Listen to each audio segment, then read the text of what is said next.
On December 7th, 2014, the Midwest FurFest convention at the Hyatt Regency O'Hare Hotel in Rosemont, Illinois would fall victim to a non-fatal chloride attack. Despite an investigation and a controversial furry community member being a prime suspect, the incident's true perpetrators are unknown to this day. This is the story of the Midwest FurFest gas attack. Hey, I decided to choose this case because of how absurd it is. It's also one of the more strange furry-related crimes in the United States, so I decided to make a good video. Enjoy. Our story takes place on December 7th, 2014 at the Hyatt Regency O'Hare, Chicago, a 4-star hotel in Rosemont, Illinois. At the time, it was hosting the final day of Midwest FurFest, a large furry convention that began in 2000. At the time of our incident, it was the second largest furry convention in the United States.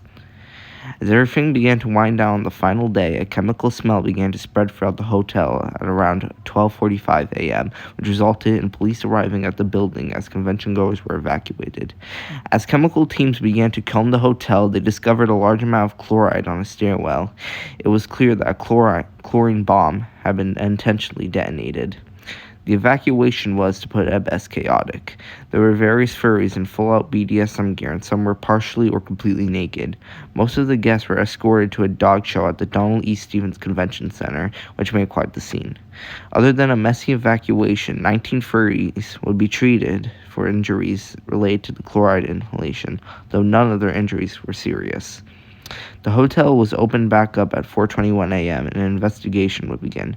Despite having several suspects, including a prime suspect, that are all involved, the police would eventually clear out all of them. However, this did not prevent the furry community from growing suspicions in a certain member. The community would suspect the perpetrator to be Robert Michael Sochkowski, better known as Magnus Duridian.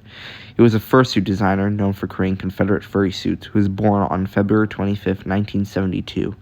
He was 42 at the time and living in Bellefonte, Pennsylvania.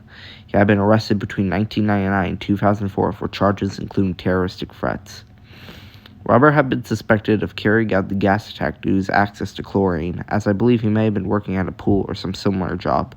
He also drove to Midwest FurFest, which allowed him to carry hazardous materials easily.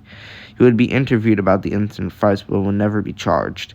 The investigation closed in 2015, and the statutes of limitations in Illinois took effect in 2019. He would appear for an interview on Nikki Wolf's Fern Loving podcast.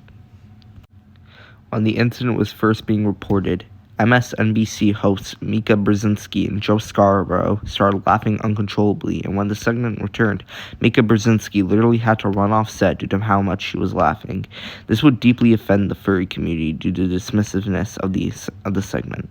But aside from this incident, not much else would come from the situation.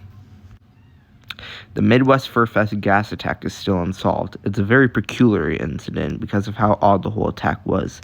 It could have been an anti-furry, or it could have been a furry community member such as Robert Sochkowski that perpetrated it. But in the end, it's been 11 years and the community has moved on, and the whole incident seems to not be taken all that seriously anymore. That should end this video for today. I know it was much shorter than my other videos, but it's really because I couldn't really find much about the whole situation. If you like this video, please like and subscribe. Goodbye and stay safe.